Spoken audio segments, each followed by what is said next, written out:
Howbeit when Tahamers had sat upon the golden throne for the space of 30 years he passed away. But his works endured, and Jamshid, his glorious son, whose heart was filled with the counsels of his father, came after him. Now Jamshid reigned over the land 700 years, girt with might. And Deves, birds, and Peres obeyed him. And the world was happier for his sake, and he too was glad, and death was unknown among men. Neither did they wot of pain or sorrow. And he first parcelled out men into classes, priests, warriors, artificers, and husbandmen, did he name them. And the year also he divided into periods, and by aid of the Deves he raised mighty works, and Persepolis was builded by him, that to this day is called Tukt-e-Jamshid, which being interpreted meaneth the throne of Jamshid.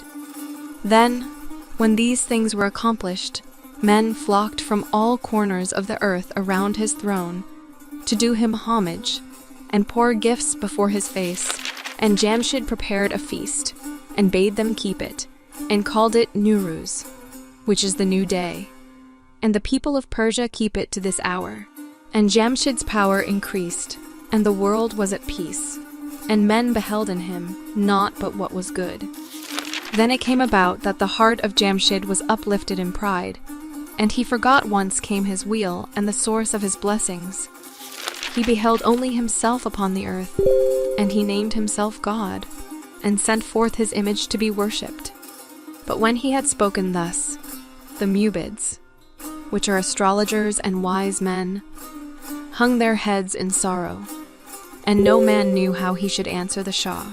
And God withdrew his hand from Jamshid, and the kings and the nobles rose up against him, and removed their warriors from his court, and Ahriman had power over the land.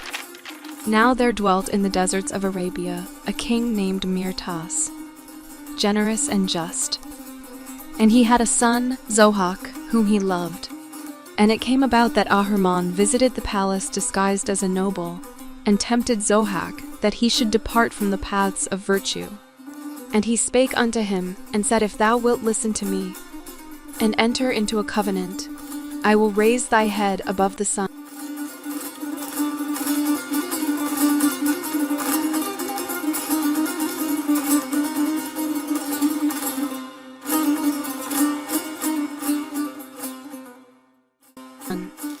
Now the young man was guileless and simple of heart, and he sware unto the Dev that he would obey him in all things.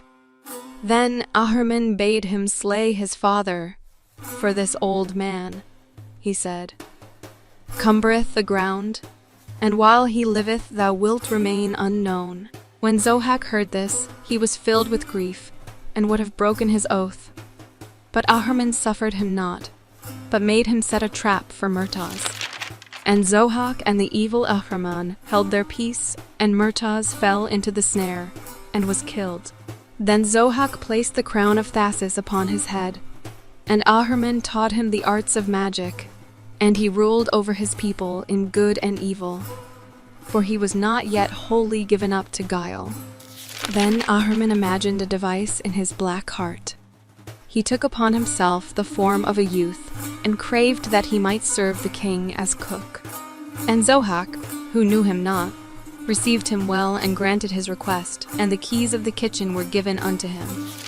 Now hitherto men had been nourished with herbs, but Ahriman prepared flesh for Zohak.